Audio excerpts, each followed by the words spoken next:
Grant bothers Gale, looking in, fires Wolf on the right wing, splits two, over to Burnett, left wing, a three for the win. Namari Burnett walks off with a Michigan winner. Namari Burnett gave us the biggest splash of the night during Michigan's annual pool party game. A perfect way to send the student body off to spring break. It was also a victory that moved the Wolverines back into a first-place tie in the Big Ten standings.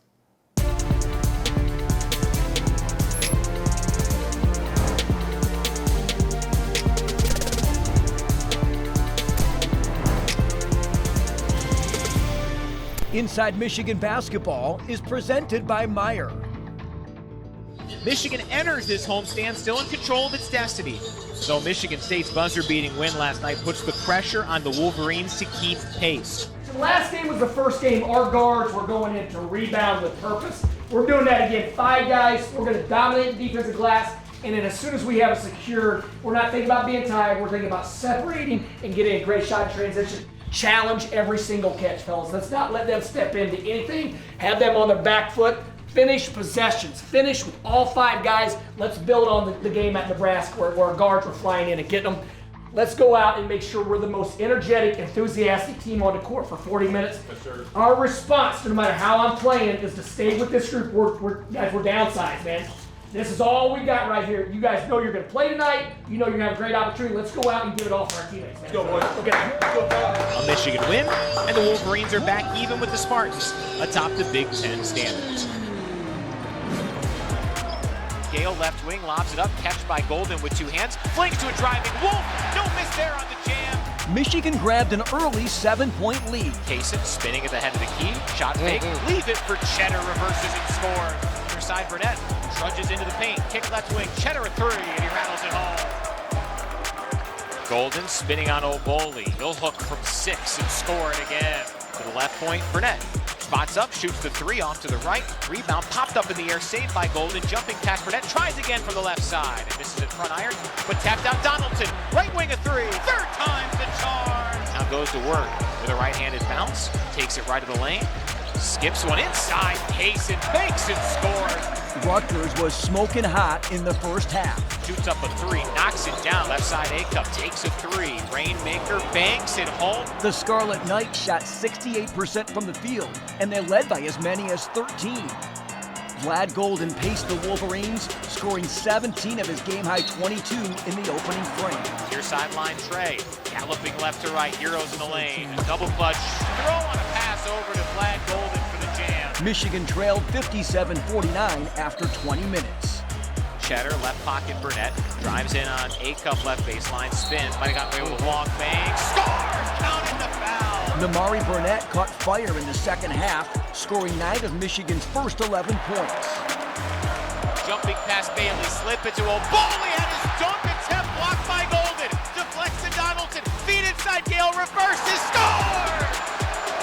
The Wolverines amped up the defense, holding Rutgers to 9 of 36 shooting in the second half. The game seesawed down the stretch. Skip it in, Cheddar, he goes up, he floats, he scores!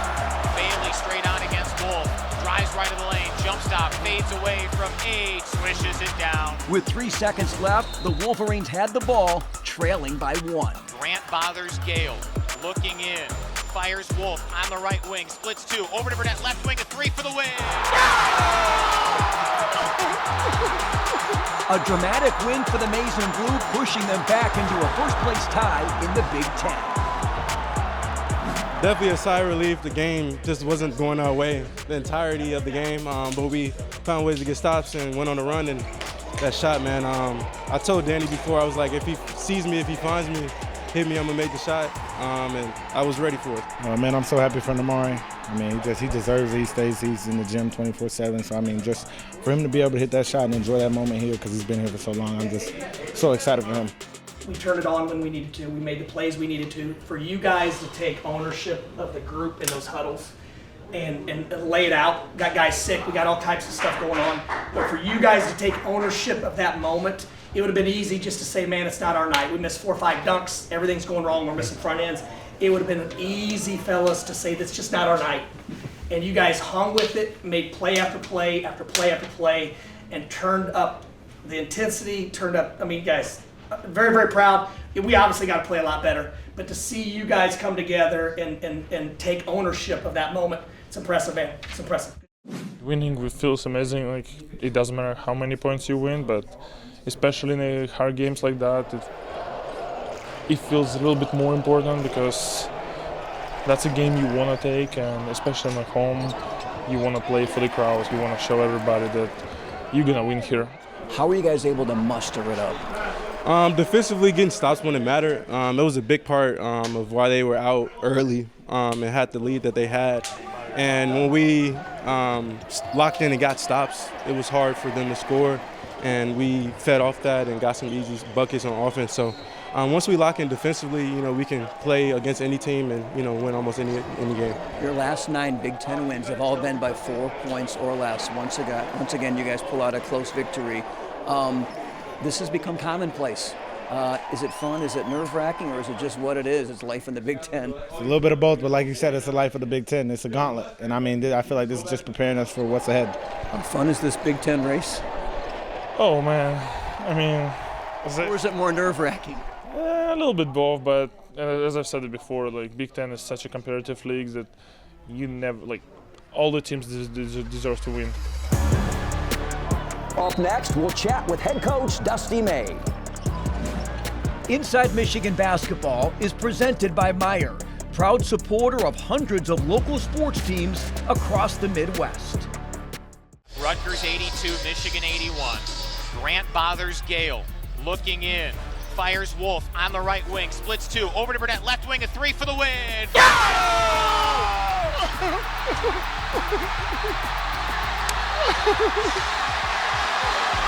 3 days after his worst game of the year, Nimari Burnett walks off with a Michigan winner on a 25-foot splash here in the pool party at Chrysler. Our conversation with the coach is brought to you by Meijer. Joined by head coach Dusty May. And coach, after a win like that, what is the immediate emotion? What's next? When is the Illinois game? What do we need to do as far as getting guys out? But just more of letting our guys know how proud we were of the leadership and how they stayed together. We're facing some adversity like everyone with illness and injuries. And for those guys to find a way again is a testament to their character. You called a late timeout, set something up there. Just kind of walk us through that last play.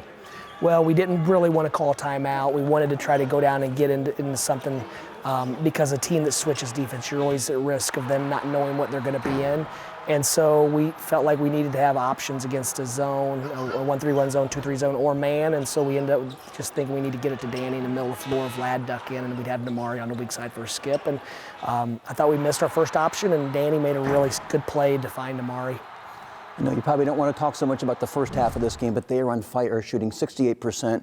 You guys tried some different things defensively. Just kind of tell us what was going on there, and you're trying to contain 2 superstars, and they have such an impact on the rest of the guys on that team. Yeah, in the first half, we didn't challenge their spots or disrupt their timing in any way, shape, or form. The second half, our guys took on the challenge. They were disruptive. They were more energetic. I want to give our crowd a lot of credit, too. I thought we needed a jolt, and they gave it to us. And our ball screen defense was much better, but we just had more awareness towards those 2 superstars, and we were forced to almost let the other guys try to beat us, and we got some big stops because we took it out of the superstars' hands. You guys have a lot of experience. What's the sense you get from these guys in a game like this? Because you've now won 9 straight Big Ten games by 4 points or less. They just don't seem to get rattled, do they? They don't get rattled. I think the belief, we've been in these situations so many times, there's a belief that we're going to figure out a way to win this game. We may not know how we're going to do it, but there's a strong belief that somebody's going to step up and make a play, get a big defensive stop. And every game's been a little bit different. Sometimes we've needed a big shot like Thursday, and sometimes it's been a big defensive stop or a rebound or whatever the case. So I do think we've done just enough, but we'd love to have a little more margin. Vlad said he doesn't think about a game going into it like I'm going to have a big game tonight, but the matchups would indicate that was possible, certainly, this game. Can you discuss the game he had tonight a little bit? Yeah, he had a monster game from a stats standpoint. In the second half, I thought his defense around the rim, his activity, his energy changed. and whatever it was, we needed every bit of it. We had a feeling that if we got it inside to him, he'd be able to deliver, and he had a couple slip out of his hands. He was on his way to having a monster game, but he definitely controlled the defensive glass the last 15 minutes and ran the floor much better. And credit his teammates for finding him. I think I would be remiss if I don't mention once again, shorthanded, coming up with this victory, a tough Big Ten victory without Ruben and Sam in the rotation again. Correct, yeah. I want to give LJ Kaysen a lot of credit for staying ready.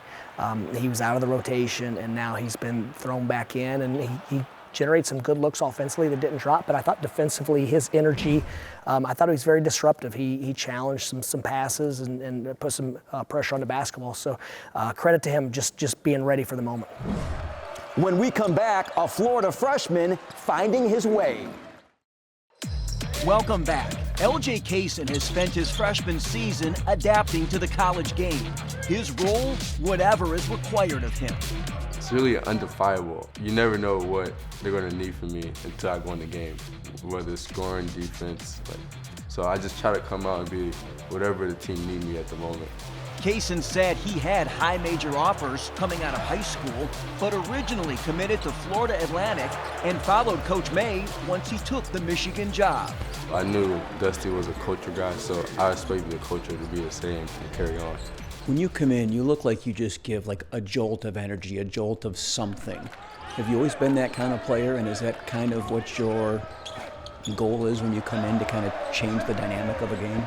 Yeah, I always been told that I'm a game changer. So I try to come in and change the energy right away and be an energy player, because that's something that doesn't require skill.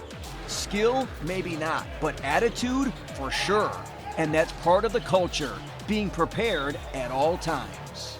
Just coming in every day with the same attitude and the same work ethic, it just gives you the confidence that you can go out there and win you need it. Whether I play or not, I'm gonna cheer my teammates on. I just love being a part of winning. A kid from Central Florida making the move to the Midwest and its unpredictable winters wasn't as drastic as one might expect. The weather, it doesn't really have nothing to do with where I want to play basketball at. Like, the gym is my home, so that's where I would feel safe at. If I have that, then I'm at home. And this home has proven to be a happy one, thanks to the support of coaches and teammates. Everyone helps each other. When you're down, they pick you up. And when you're up, they keep you there. They want you to be great, even if they're doing bad. All the veterans, they're great role models, and they let me lean on their shoulder each and every day to be the best player I can be. All right, back with Coach May. We just heard from LJ, Coach, and can you talk about his progress this year, the way he's handled himself as a freshman coming into this environment and kind of slowly becoming more and more of a key player for you? Yeah, he got off to a great start early and then found his way out of the rotation. And it's tough to be a freshman in today's climate with so many older players, but he has the one quality that we probably value the most, and that's a competitive spirit. He's the ultimate competitor, and he's continued to work on his game. He's done everything that we've asked him to do as far as extra work and staying mentally and physically ready. And fortunately he has, because he had a major impact on the Rutgers game, and we're going to need him going forward. And as he plays more and he's in the regular rotation, I think his confidence is going to continue to grow, and he's right there on a lot of those misses and finishes. So we expect him to have a real impact down the stretch. He seems to just ooze energy. How much does that bleed over to other guys?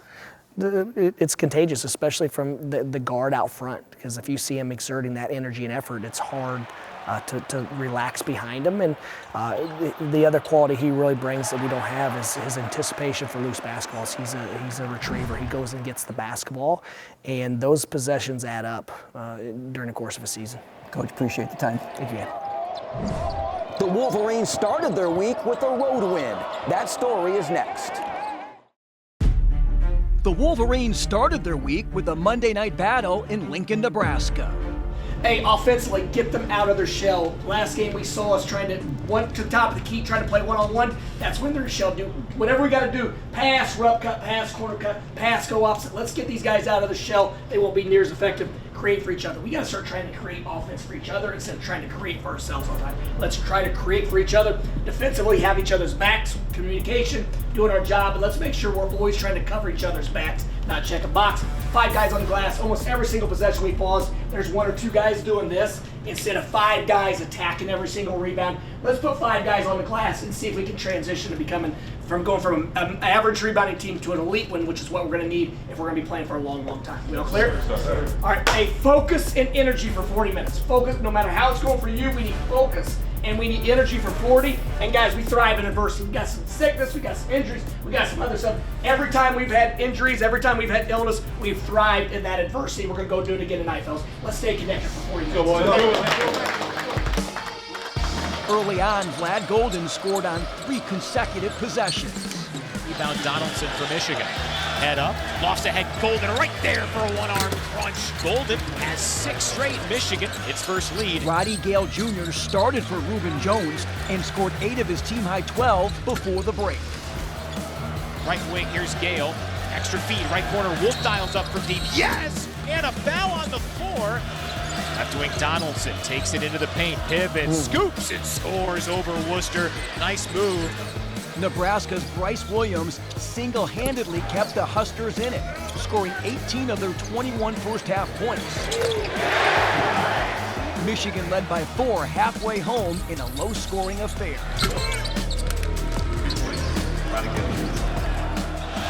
Ups the volume, left wing, Cheddar 3, got it to go!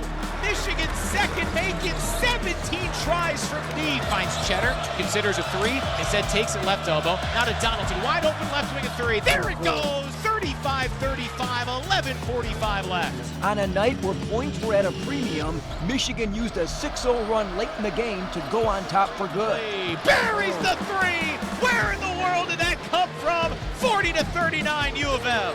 Danny Wolf had his Big Ten leading 12th double-double, 10 points and 10 boards. Takes her right baseline, step back fade, swishes it down. Danny Wolf with a 5-0 personal run. And then LJ Kaysen stepped up without hesitation. Feeds Kaysen left wing, confidently shoots a 3, knocks it down! Ice in the veins for the confident freshman LJ Kaysen. The Wolverines win 49-46, the program's first win while scoring under 50 since 2008. We're not playing very well, fellas. We're not playing, we can't hit a shot. Whatever the case, it doesn't matter. You just stay in the fight, you stay in the fight, you stay in the fight, and then guys, the lid's gonna fall and come off the right course. Just stay in the gym, keep generating good shots for each other. We got better tonight. We got better. All right. We knew there was going to be some road games that took an effort like this. We fought and made it happen, guys. The ball didn't drop. Who cares? We found a way to win.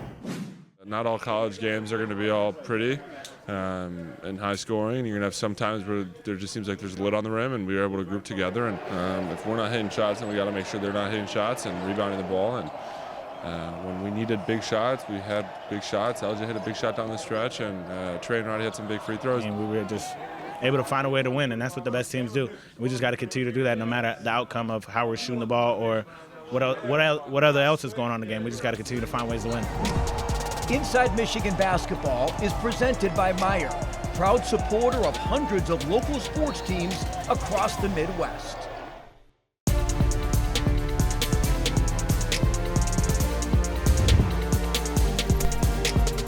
The women played their home finale Wednesday against Iowa, and the Hawkeyes just could not miss in the first half. The visitors made 9 of 12 threes in the opening frame and surged out to a 49-32 edge at the break. Michigan responded with a big third quarter, outscoring the Hawkeyes by 9 thanks to a 15-2 run. Silas Swords led the Maize and Blue with 22 points and 10 boards, her second career double-double. The deficit was trimmed to 6 at one point, but that's as close as they got. Iowa held steady and closed it out 79-66. The Wolverines dipped to 10-7 in the Big Ten, visiting Illinois later today, March 2nd, to close out the regular season.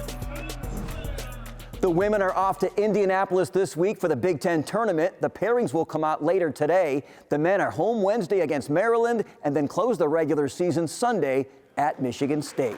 We'll see you next time right here on Inside Michigan Basketball.